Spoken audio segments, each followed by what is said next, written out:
Vamos lá, meus amigos. A nossa ideia aqui é te preparar para concursos no nível de analista. Aí eu coloquei aqui analista judiciário, analista processual, nível superior em direito, pessoal do juridiquês, ok? Você vai ver que eu separei questões de níveis mais elevados e de níveis menos elevados, pouquíssimas, porque na verdade às vezes uma questão cai para nível médio, mas ela tem uma complexidade inerente ao de analista, assim como às vezes eu pego questão de juiz, de promotor, de defensor, de delegado, de procurador de estado, que seria um nível acima, teoricamente falando, um nível acima de analista, mas você vai ver que dá pra gente resolver com muita tranquilidade, tá bom? Tentei pegar questões atualizadas, 2017, 2016, às vezes eu vou visitar uma questão de 2015, por uma razão simples. Às vezes a questão de 2015 tem maior substrato de conteúdo para eu abordar com você do que uma que acabou de sair do forno, beleza? Então tá, ó, eu vou compartimentar os assuntos de modo que fique mais fácil de você poder acompanhar. Eu não vou me limitar a fazer a leitura do gabarito, até porque se for para ver o gabarito, basta você procurar num site de busca de questões. A minha ideia é trabalhar com o retrovisor, olhando para a questão que já caiu, mas fazer um prognóstico daquilo que pode vir aí pela frente, garantindo a sua aprovação. Beleza? Vamos começar então sem demora? Olha lá, ó.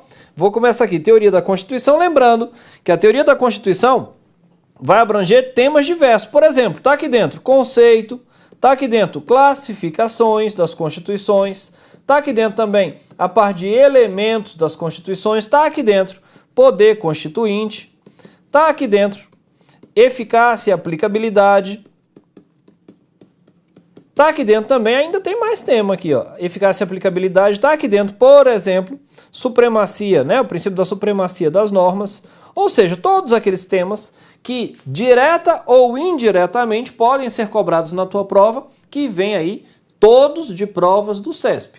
Ah, Aragonês, mas no meu edital tem um ponto específico que está aqui que não está caindo no meu edital. Velho, deixa eu te falar, eu estou fazendo uma análise assim, muito sistematizada e de uma maneira contextualizada que às vezes o item que você olha assim e fala, ah, isso aqui é tal tema. Não, pô, não, isso aí às vezes está dentro, por exemplo, de emenda à Constituição, mas é um poder constituinte, pode ser cobrado lá e cá. A minha ideia é efetivamente que você consiga resolver qualquer questão de prova que venha do CESP aí para nível de analista, tá bom? Fui analista judiciário do Supremo Tribunal Federal por mais de 4 anos, fui técnico judiciário do STJ por mais de 8 anos e posso te dizer que essas carreiras compensam. Nós somos 5 irmãos, meus outros 4 irmãos estão ou no Ministério Público ou no Judiciário, todo mundo é técnico ou analista. E pode perguntar para qualquer um deles, todo mundo satisfeito. É claro que a gente sempre quer mais, né? Se você falar que tem 20 mil para comprar um carro, você já reparou que você nunca procura no classificado um carro de 18?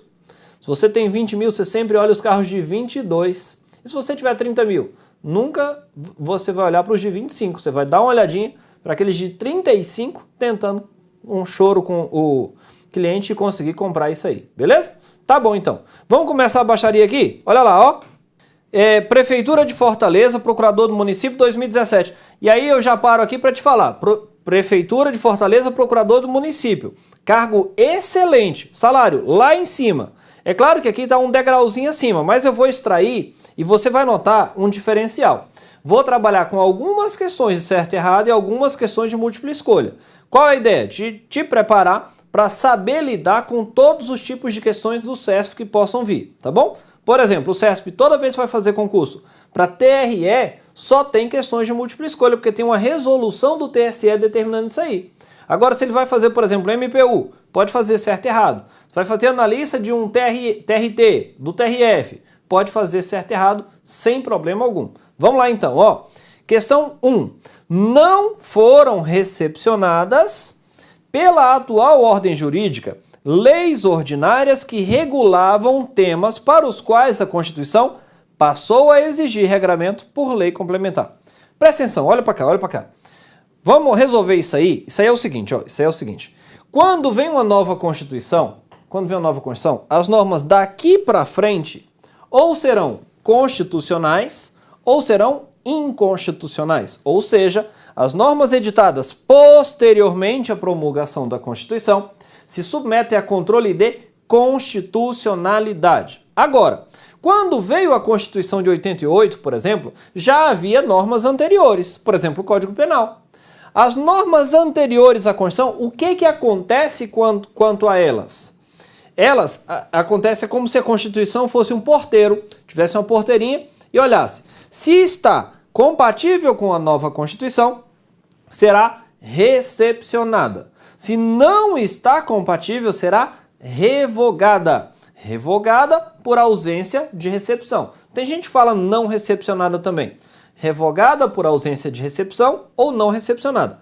Detalhe, hein? Quando eu faço controle de constitucionalidade, o que acontece? Eu analiso a constitucionalidade do ponto de vista formal e material. Agora, quando eu faço o juízo de recepção, lembrando que o juízo de recepção é para normas anteriores à Constituição. No juízo de recepção, eu só analiso a compatibilidade material. Presta atenção nisso aí. Se eu só analiso a compatibilidade material, o invólucro, a forma, para mim, pouco importa. Pouco importa frente à Constituição atual. Presta atenção aqui, então. Se você pensar no Código Penal brasileiro, de que ano ele é? 1940. Você sabe que diploma normativo ele é? Ele é o Decreto-Lei 2848 de 40. Peraí. Ainda existe decreto-lei no direito brasileiro na atualidade? Não existe decreto-lei. O decreto-lei foi extinto em 1988. No seu lugar veio medida provisória. Mas o Código Penal continua valendo? Você sabe que sim. Se o Código Penal continua valendo, por quê? Porque eu só olho para o recheio, só olho para o conteúdo. Se o conteúdo está de acordo com 88, ok. A forma, por ser decreto-lei, para mim não faz diferença nenhuma. Vou para o CTN, Código Tributário Nacional, sinônimo, treva. O CTN é de 1966, se eu não estou enganado. Lei ordinária, né? 517266. Agora, por que você sabe que é lei ordinária?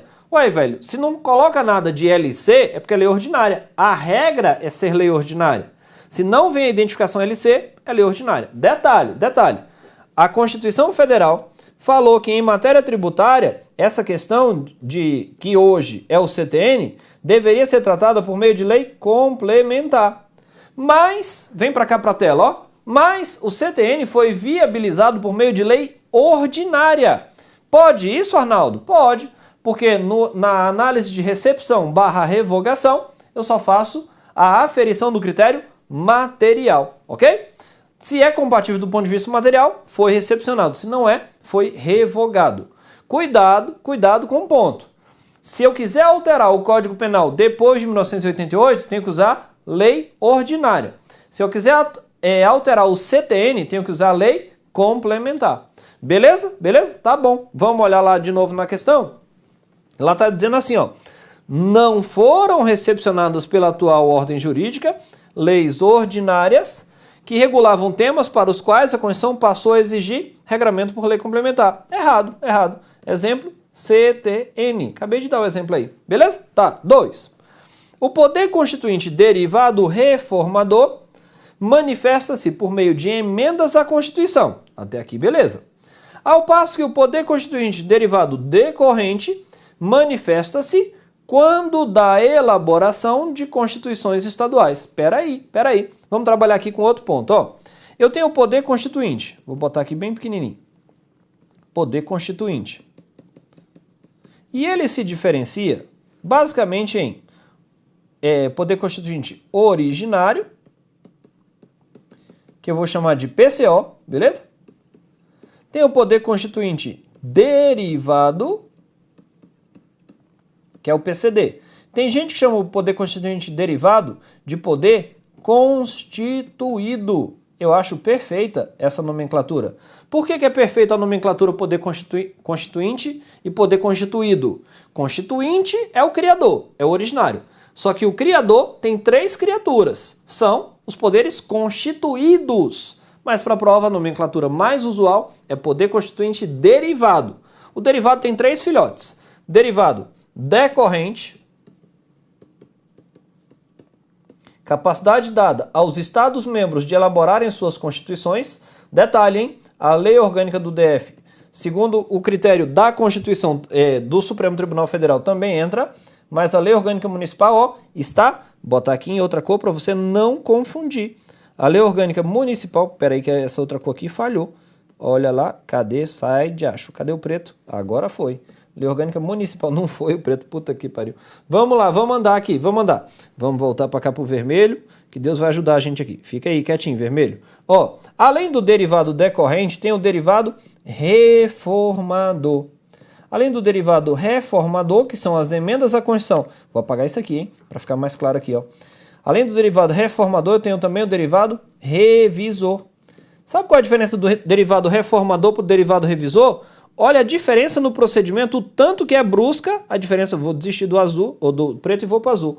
O derivado reformador, o projeto, como você conhece das emendas, deve ser aprovado em 2 turnos, sendo que 3/5 cada casa do Congresso Nacional, certo? Câmara e Senado. Agora olha o derivado revisor, que são as emendas constitucionais de revisão. Era só 1 turno. O quórum era só de maioria absoluta, com detalhe, sessão unicameral. Amigo, era mais fácil fazer uma emenda de revisão do que fazer uma lei complementar. Aragonês, e essa emenda de revisão aí? Acabou. Lá em 1994 foram feitas algumas e já acabou. Vem cá, vem cá. Além do poder constituinte originário e do derivado, a doutrina também fala no poder constituinte supranacional e ainda no poder constituinte difuso. Sabe o que é o difuso? Vou começar por ele. O difuso é o que a gente chama também de mutação constitucional. Agora, o poder constituinte supranacional seria uma ordem jurídica acima da Constituição do país. O Brasil não aceita. O Brasil não aceita. Mas se você vai lá para a comunidade europeia, por exemplo, a União Europeia cada país tem a sua Constituição e tem um tratado internacional que rege a União Europeia se sobrepondo às constituições nacionais, ok? Seria isso aí, poder constituinte supranacional. Vamos voltar para lá? Vamos voltar? O que estava dizendo aqui no item? Ó, no item estava dizendo bem assim, o poder constituinte derivado reformador, falei que eram as emendas, por meio de emendas, tá certo. Ao passo que o poder constituinte derivado decorrente, eu falei que era o que mesmo? Constituição estadual, lei orgânica do DF, lei orgânica municipal entrava ou ficava fora? Fora de cogitação. Manifesta-se quando da elaboração das constituições estaduais, item correto. Vamos lá para 3. 3. Com a promulgação da Constituição Federal, foram recepcionadas de forma implícita as normas infraconstitucionais anteriores de conteúdo compatível com o novo texto constitucional. Espera aí, se você prestou atenção nas explicações que eu dei na questão 1, você já vai matar a questão 3, sabe por quê? O que eu falei? Que a análise, olha aqui, ó, vou botar aqui para você não dizer, você não falou. Falei sim. Falei que a análise das normas anteriores à Constituição, vou botar aqui em outra cor para você lembrar do que eu estou te explicando agora.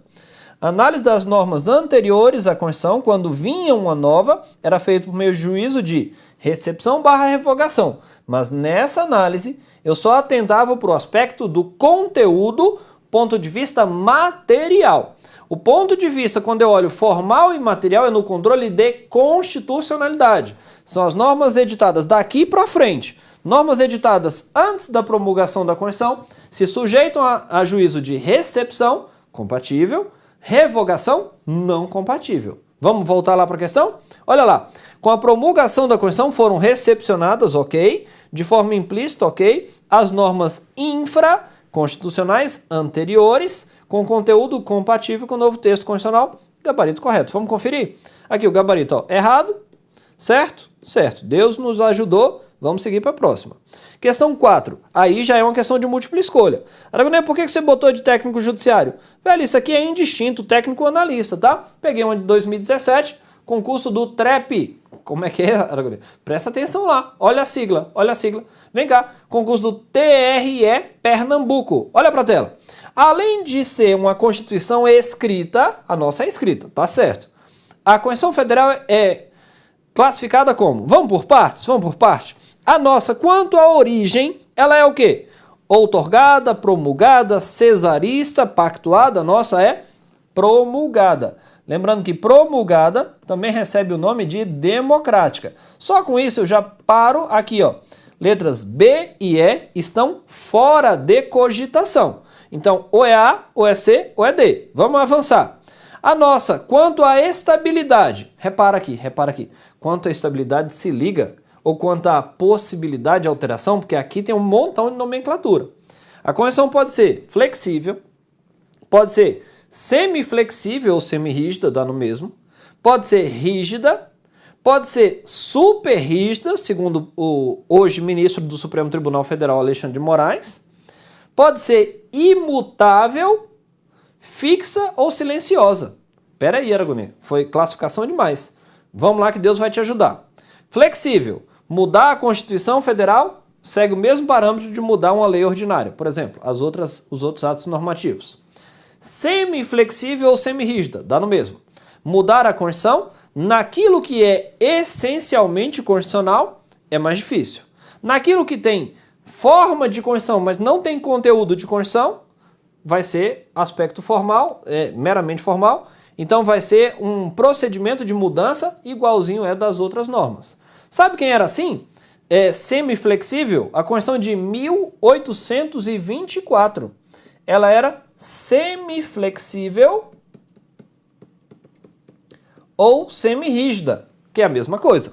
A nossa Constituição atual não é assim não. A nossa Constituição atual é rígida, porque para mudar a Constituição, não importa o que seja, se está na Constituição, vai ter um procedimento mais rigoroso se comparado às outras normas. É aquele 2 turnos, 3/5 cada casa. Beleza? Beleza? Tá bom. O que é a super rígida que o Alexandre de Moraes defende? Posição minoritária. Super rígida seria por conta das cláusulas pétreas. Eles dizem que elas não poderiam ser objeto de modificação. Aí tem, da minha parte, eu entendo uma imprecisão, porque elas podem sim ser modificadas, desde que não seja para retirar direitos, para ampliar, para modernizar. Pode sim, para estender, pode sim. Ok? O que é uma Constituição imutável? Uai, Diacho, porque não pode ser mudada.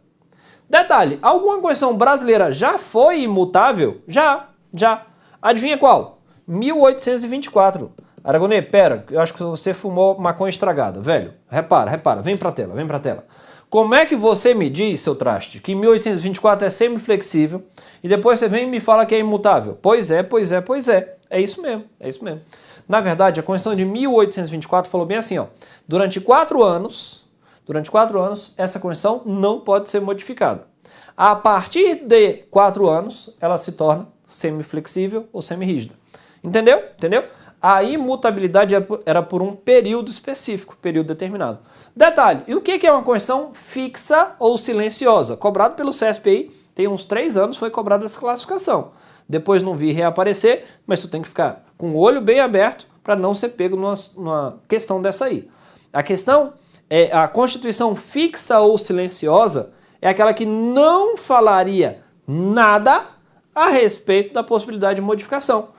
Então ela é imutável? Não, velho, a imutável diz que é imutável. A fixa ou silenciosa, ela permanece em silêncio, como o próprio nome já diz. Ok? Beleza, vamos voltar. A nossa, na classificação, quando a possibilidade de alteração é flexível? Não. Então aqui, já matei essa. Opa! Então, peraí, deve ser a letra D, né? Vamos conferir? A nossa é promulgada? Sim. Rígida? Sim. A nossa é dirigente? Repara, a classificação se é balanço, garantia ou dirigente é muito cobrada aí. É aquela quanto à estrutura. Presta atenção nisso. Constituição balanço é sempre levada aquelas constituições lá da União da República Socialista Soviética. A Rússia, né? Antes, quando tinha a União Soviética. A Constituição, de tempos em tempos, ela já marcava, fechava para balanço, igualzinho mercado. Ela já falava, tipo lá, 1910. Falava, em 1925 nós vamos nos reunir novamente para ver os avanços, os pontos a serem melhorados do comunismo e vamos fechar de novo para balanço. Nota, Constituição, balanço. Só lembra do mercado, fechado para balanço. A Constituição garantia, exemplo, é a dos Estados Unidos.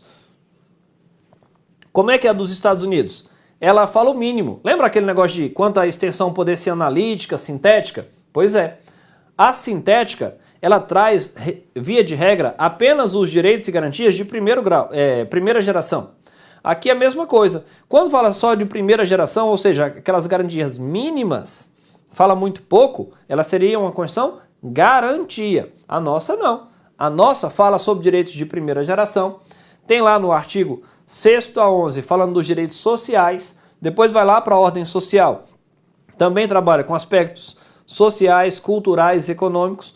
Todos os direitos de segunda geração ou dimensão. Na verdade, a nossa fala inclusive de direitos de terceira dimensão, quando fala lá do meio ambiente, né? Então a nossa seria uma Constituição dirigente. Ok.